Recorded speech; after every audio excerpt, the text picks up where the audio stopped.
9% భూమి నిషేధిత జాబితాలో.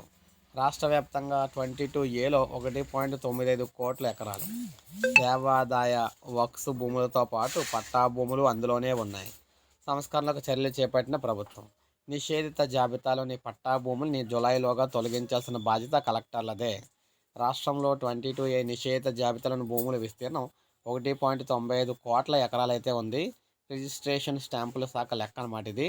కానీ రెవెన్యూ శాఖ వెబ్లాండ్ గణాంకాలు చూస్తే రాష్ట్రంలో మొత్తం భూములు మనకి విస్తీర్ణమే 3.3 కోట్ల ఎకరాలుగా ఉండి, అంటే మొత్తం భూముల్లో 59% నిషేధిత జాబితాలో ఉన్నట్లు అర్థమవుతుంది.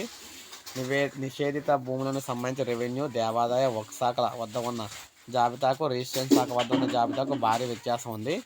డబుల్ ఎంట్రీలు అధికంగా ఉన్నాయి. ప్రభుత్వ, దేవాదాయ, వక్ఫ్, న్యాయ వివాదాల్లో ఉన్న వాటితో పాటు రైతుల పట్టా భూముల్ని చేర్చేశారు.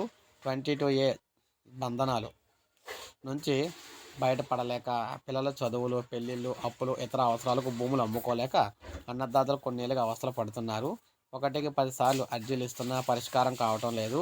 రెవెన్యూ, దేవాదాయ, వక్ఫ్ శాఖల మధ్య సమన్వయ లోపమే దీనికి ప్రధాన కారణం. ఎవరి లెక్కలు వారు వేస్తున్నారు. రెవెన్యూ ప్రక్షాళనలో భాగంగా 22A జాబితాలో సంస్కరణలు అమలు చేయాలని ప్రభుత్వం నిర్ణయించింది. 22A జాబితాలో ఉన్న 5 రకాల భూములను విడుదల చేసేందుకు ఆదేశాలు జారీ చేసిన ప్రభుత్వం మిగిలిన వాటికి కూడా విముక్తి కల్పించే దిశగా మార్గదర్శకాలు అయితే రూపొందించింది.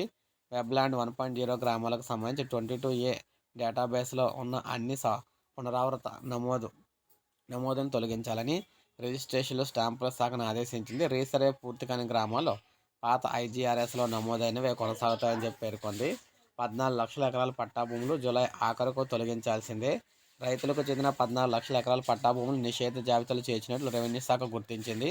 వాస్తవానికి పట్టా భూములు ఏవి కూడా 22A జాబితాలో ఉండకూడదు.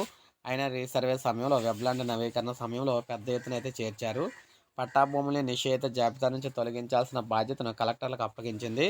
జూలై 31వ తేదీలోగా మొత్తం ప్రక్రియ పూర్తి చేయాలని స్పష్టం చేసింది.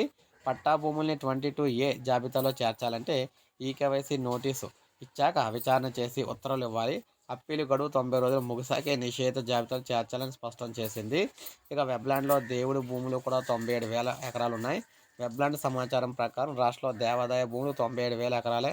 కానీ రిజిస్ట్రేషన్ స్టాంపుల శాఖ వద్ద మనకి నిషేధిత జాబితా భూముల్లో 7.9 లక్షల ఎకరాలు ఉంది.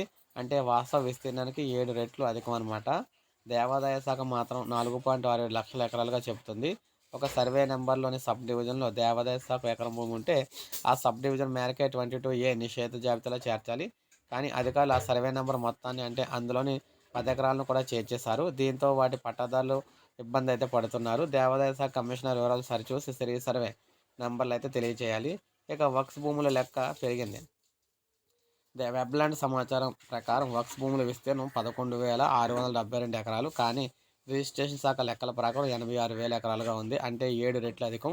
వక్ఫ్ శాఖ తమ భూముల విస్తీర్ణం మొత్తం 81,000 ఎకరాలుగా పేర్కొంటుంది. అంటే ఎవరి లెక్క వారిదే. వక్ఫ్ బోర్డు CEO వెంటనే వివరాలన్నీ కూడా సరిచూసి తమ ఆస్తులను సంబంధించిన సరైన సర్వే నెంబర్లను అయితే తెలియచేయాలన్నమాట. ఇక ఏకీకృత డేటాబేస్ ఏర్పాటు. 22A నిషేధ జాబితాకు సంబంధించి కేంద్రీకృత డేటాబేస్ ఏర్పాటు చేయాలని ప్రభుత్వం నిర్ణయించింది. రాష్ట్ర వ్యాప్తంగా నిషేధ ఆస్తుల డేటాబేస్ను రిజిస్ట్రేషన్ శాఖ నిర్వహిస్తుంది. వెబ్లాండ్ 2.0 వివరాలే ప్రామాణికంగా పరిగణించాలని సురక్షితమైన API ద్వారా దీనికి వివరాలు అందిస్తారు. ఏ స్థాయి అధికారి కూడా వివరాలు నేరుగా నమోదైతే చేయకూడదనమాట. ఇక కుమార్తె పెళ్లికి భూమి అమ్మాలంటే పరిస్థితి ఎలా ఉందంటే, నా 30 సెంట్లు భూమిని అమ్మి కుమార్తె వివాహం చేయాలనుకున్నా దాన్ని నిషేధిత జాబితాలో చేర్చడం వల్ల సాధ్యం కావటం లేదు. కలెక్టర్, తహసీల్దార్లను కలిసిన సమస్య పరిష్కారం కాలేదు. తాత, తండ్రి కాలం నాటి జిరాయితీగా ఉన్న భూమిపై ఎందుకు రిజిస్ట్రేషన్ నిలుపుదల చేశారో అర్థం కావటం లేదు అంటూ మనకి అనకాపల్లి జిల్లా అచ్యుతాపురం మండలానికి చెందిన ఒక విశ్రాంత సైనికుడు సత్యబాబు గారు అయితే ఆవేదన అనమాట. సో వీటన్నిటికీ పరిష్కారం మనకి జూలైలో పరిష్కారం అయితే వస్తుందని చెప్పేసి చెప్తున్నారు. జూలైలోగా వీళ్ళన్నిటికీ పరిష్కారం ఉంటుందని చెప్తున్నారు. సో ఒక లైక్ చేయండి, అందరికీ తెలుస్తుంది. సబ్స్క్రైబ్ చేసుకోకపోతే మన ఛానల్ సబ్స్క్రైబ్ చేసుకుని